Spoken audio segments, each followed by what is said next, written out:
যুক্তরাষ্ট্রে অভিবাসন ও শুল্ক প্রয়োগ এর নেতৃত্বে অবৈধ অভিবাসীদের বিরুদ্ধে পরিচালিত একটি অভিযানে 956 জনকে গ্রেফতার করা হয়েছে।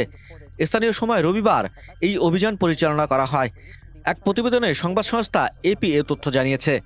প্রতিবেদনে আরও বলা হয়, দেশটির 47তম প্রেসিডেন্ট হিসেবে দায়িত্ব নেওয়ার পর থেকে এটি সবচেয়ে বড় অভিযান বলে জানিয়েছে আইসিএ।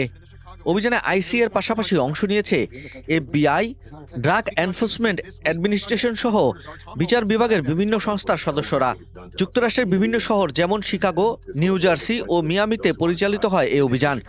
সম্প্রসারিত ক্ষমতাসম্পন্ন একাধিক ফেডারেল সংস্থা অংশ নেয়।